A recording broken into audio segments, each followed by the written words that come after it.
Degree Celsius, यानी कि जो रात की टेम्परेचर होती है, नाइट टेम्परेचर। डे टेम्परेचर दोस्तों, डे टेम्परेचर यानी कि 123 डिग्री सेल्सियस है, और नाइट की टेम्परेचर -173 डिग्री सेल्सियस है। अब जो हमारे मून पर ना अर्थ, मतलब ना एटमॉस्फेयर है, ना बादल है, ना कुछ है, यानी यहाँ पे ग्रेविटेशनल फोर्स भी नहीं है। यानी ग्रेविटेशनल फोर्स है कितना है, 1/5 भाग हमारे अर्थ का है। यानी कि हमारे जो अर्थ का दोस्तों 1/5 भाग उसकी ग्रेविटी है। कितनी क्या है, ग्रेविटी है, क्या है, ग्रेविटी है 1/5 भाग। जब हमारे जो पर्सन का वेट होता है, जो पर्सन नॉर्मली जो हमारे ह्यूमन यानी कि जो पृथ्वी के जो इतने पर्सन का वेट होता है वो 100 केजी से नीचे होता है। और जब मून पे आप चले जाएंगे, यानी 100 केजी का व्यक्ति अगर मून पर जाएगा, उसका जो फैट मतलब उसका जो वेट हो जाएगा, यानी कि वेट जो उसका हो जाएगा वो 20 केजी, 20 पाउंड, 20 केजी, यानी कि जो 100 केजी जो हमारे पर्सन का, यानी कि एक पर्सन यानी कि जो पर्सन है उसका जो वेट है दोस्तों वो है 100 केजी। कितना है, 100 केजी। कितना है दोस्तों, वो 100 केजी है। लेकिन जब वो मून पे यानी कि चांद का जाएगा तो इसका कितना वेट हो जाएगा, वो 20 केजी हो जाएगा। उसका जो वेट है वो 20 केजी में आ जाएगा, वो 20 केजी का हो जाएगा। ये मून पे है। और जो मून पे सबसे जाने वाले प्रथम व्यक्ति कौन थे दोस्तों, जो सबसे पहले मून प्रथम जाने वाले व्यक्ति कौन थे, ये मुझे कमेंट पे आप लिखकर बताएंगे। कमेंट पे आप मेरे इसे भेजेंगे कि कौन प्रथम व्यक्ति था जो मून पर गया था, और उसके साथ कौन वो 2 सदस्य थे वो भी जो गए थे, और कौन थे जो सबसे पहले मून पे कदम रखा था। ओके, ये आप बताएंगे सर।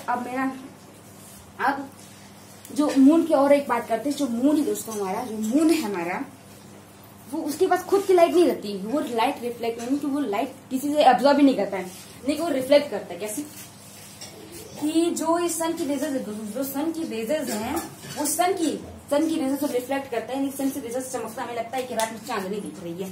रात में क्या दिख रही है, चांदनी।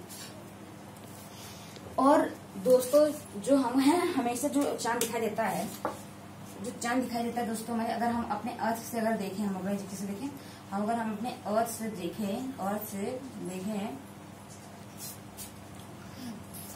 सॉरी एक सेकेंड,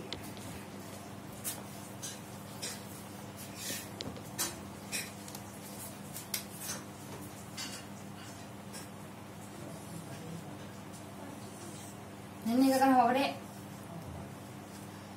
अर्थ से अगर हम देखें, यानी कि अगर हम यहाँ पर हैं और चंद्रमा यहाँ पर है, तो चंद्रमा दोस्तों हमें कैसे दिखाई देता है, चंद्रमा का शेप दोस्तों वैसा वही रहता है, लेकिन हमें चंद्रमा अलग अलग कैसे दिखाई देता है।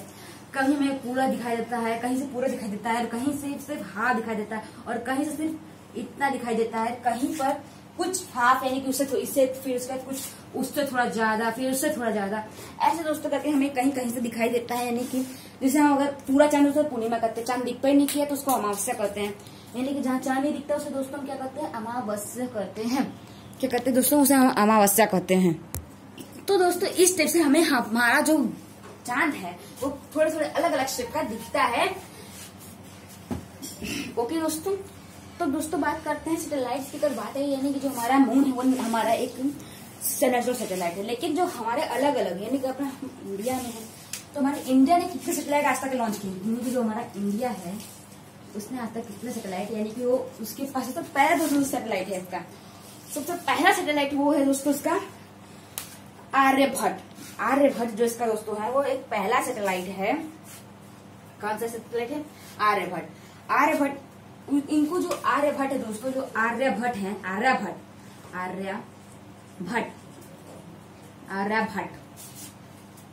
भट्ट की जगह बत्त लिखते हैं, आर्यभट्टाचार्य, एक आर्यभट्टाचार्य बितौनी के नापा आर्यभट्ट। तो दोस्तों जो शून्य का आविष्कार आर्यभट्ट ने किया है, आर्यभट्ट जिसे हम अंग्रेजी में आर्यभट्टा करते हैं, आर्यभट्टा। अब जो ये दोस्तों जो आर्टिफिशियल सैटेलाइट लॉन्च किया गया था, कब लॉन्च किया गया था, 1957 में ये एक आर्टिफिशियल सैटेलाइट लॉन्च किया गया था। कब लॉन्च किया गया था दोस्तों, आर्टिफिशियल सैटेलाइट 1957 में लॉन्च किया गया था।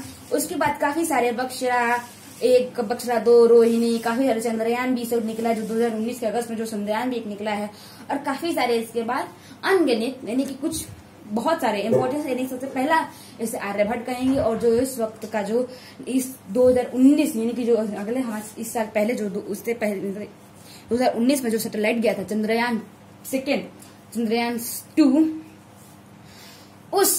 वो अगस्त में लॉन्च हुआ था दोस्तों। और वो हमारे इस नए भारत का मतलब नए भारत का चंद्रयान 2 जो लॉन्च किया गया था, बोला जा रहा है कि वो मतलब मून की सरफेस उतर भी चुका है।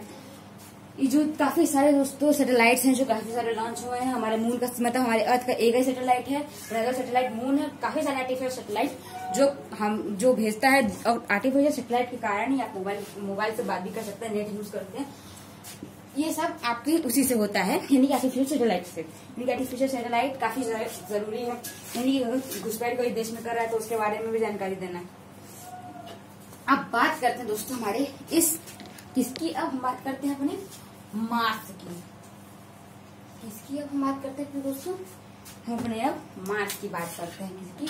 मार्स की, यानी कि अब मार्स की। दोस्तों जो मार्स है हमारा, मार्स को हम एक लाल ग्रह कहते हैं, यानी कि काफी लाल है, इसीलिए दोस्तों हम इसे लाल ग्रह के नाम से भी जानते हैं। किस नाम जानते हैं? लाल ग्रह। और ये एक दिन यानी कि एक दिन लेता है रोटेशन होने में, और जो इसकी रेवोल्यूशन डे है दोस्तों, ये एक यानी कि जो सन चक्कर एक बार लगाता है, कितने दिन में लगाता है? 687 डेज में इसका एक रेवोल्यूशन कंप्लीट होता है। क्या कंप्लीट होता है? रेवोल्यूशन कंप्लीट होता है। रेवोल्यूशन 687 डेज में इसका एक रेवोल्यूशन कंप्लीट होता है। ये अराउंड सन यानी कि सन के घूमने में। और जो मार्स दोस्तों, जो मार्स के 2 नेचुरल सैटेलाइट, कौन? नेचुरल सैटेलाइट की अगर बात करते हैं, नेचुरल सैटेलाइट यानी कि नेचुरल सैटेलाइट की, तो वो है, एक है डेमोस। क्या है? एक है डेमोस एंड फेबोस। क्या है? फेबोस। दोस्तों जो ये है, ये हमारे मतलब जो हमारे मार्स का 2 सैटेलाइट है, डेमोस और फोर्स। अब आउटर प्लैनेट की बात करते हैं तो हमने इनर प्लैनेट के बारे में पढ़ लिया, यानी कि इनके 4 अंदर के बारे में। अब आउटर प्लैनेट की तरफ चलते हैं। किसकी तरफ चलते हैं दोस्तों? हम चलते हैं आउटर प्लैनेट की तरफ।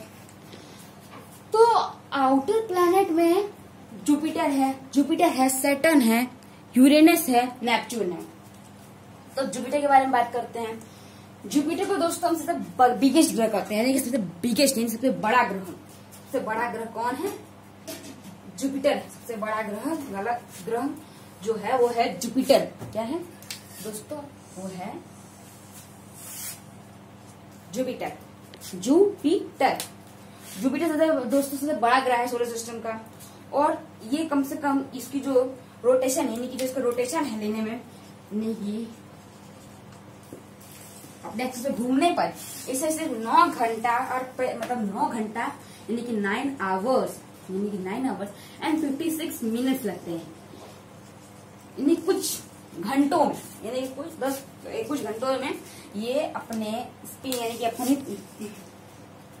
अपने रोटेशन कंप्लीट कर लेता है। और इसका जो रेवोल्यूशन डेट है दोस्तों, रेवोल्यूशन डेट है इसकी जो है वो 11 साल यानी कि जो दोस्तों ये 11 साल में यानी 11 ईयर्स में ये अपनी जो है वो रेवोल्यूशन कंप्लीट करता है। क्या कंप्लीट करता है? रेवोल्यूशन अपनी कंप्लीट करता है 11 साल में। और इसके कुल नेचुरल सैटेलाइट दोस्तों कितने हैं? 17 सैटेलाइट, यानी कि 16 सैटेलाइट है। 16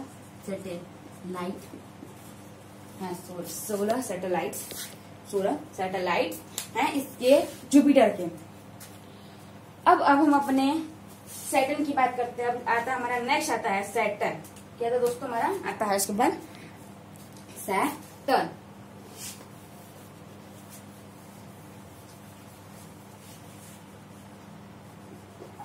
आता है दोस्तों हमारा सैटर्न।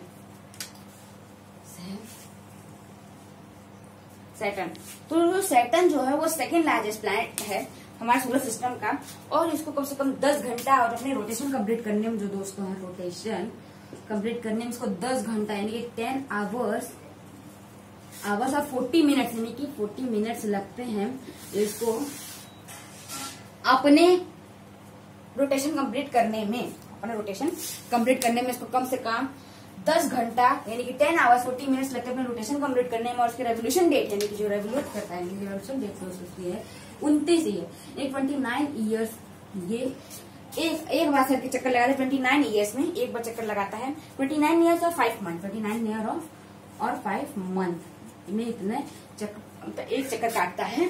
और जो उसकी टोटल सैटेलाइट है, सबसे ज्यादा सैटेलाइट एक ग्रह में है वो है सैटर्न। इसे इसको बिगर सैटेलाइट ग्रह में सबसे ज्यादा सैटेलाइट इसके हैं 18 सैटेलाइट। यानी कितना सैटेलाइट है?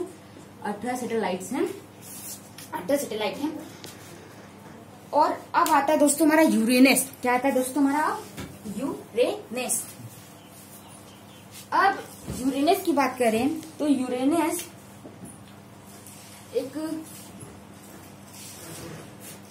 दोस्तों ईस्ट टू वेस्ट घूमता है। यानी कि यूरेनस जो है दोस्तों वो थोड़ा टाइमिंग उसका अलग है। यानी कि सारे प्लैनेट जो है वेस्ट टू ईस्ट घूमते हैं, ये ईस्ट टू वेस्ट घूमता है, यानी उल्टा घूमता है ये। अब ये कम से कम इसकी जो रोटेशन डेट है, इसकी जो रोटेशन टाइमिंग है इसकी वो 17 आवर्स यानी कि 17 आवर और 14 मिनट, यानी कि 17 आवर और 14 मिनट यानी कि 17 घंटा और 14 मिनट इसकी है।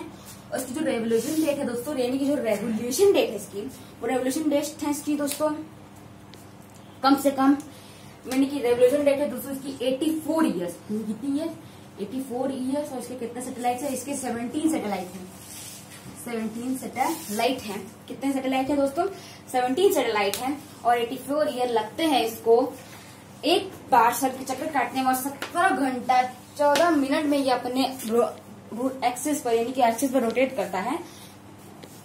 अब सबसे दोस्तों हमारा सबसे लास्ट है नेपच्यून। क्या है दोस्तों? और सबसे लास्ट हमारा है नेपच्यून। नेपच्यून दोस्तों सबसे लास्ट प्लैनेट है हमारे सोलर सिस्टम का, सबसे लास्ट प्लैनेट है नेपच्यून। अब जो नेपच्यून दोस्तों ये हमारे सिस्टम का सबसे कोल्डेस्ट प्लैनेट जिसे कहा जाता है, सबसे ठंडा प्लैनेट। और जो इसको हमारे रोटेशन कंप्लीट करने में लगता है समय 16 घंटे यानी कि 16 आवर्स एंड 7 मिनट्स लगता है। और उसके बाद दोस्तों इसके जो रेवोल्यूशन की टाइमिंग है दोस्तों इसकी वो कम से कम है 164 ईयर्स। यानी कि 164 ईयर्स में ये एक बार सन का चक्कर काटता है 164 ईयर्स में। और कम से कम इसके कितने सैटेलाइट्स हैं? इसके 16 सैटेलाइट्स हैं। कितने? 16 सैटेलाइट्स, 16 सैटेलाइट हैं दोस्तों इसके। अब दोस्तों अपनी वीडियो हम खत्म करेंगे। अब इसका नेक्स्ट पार्ट 2 हम बनाएंगे बाद में दोस्तों। ओके, समाप्ति के लिए धन्यवाद चाहता हूँ। और इस चैनल को अगर आपको ये वीडियो पसंद है तो प्लीज लाइक एंड सब्सक्राइब जरूर करिएगा।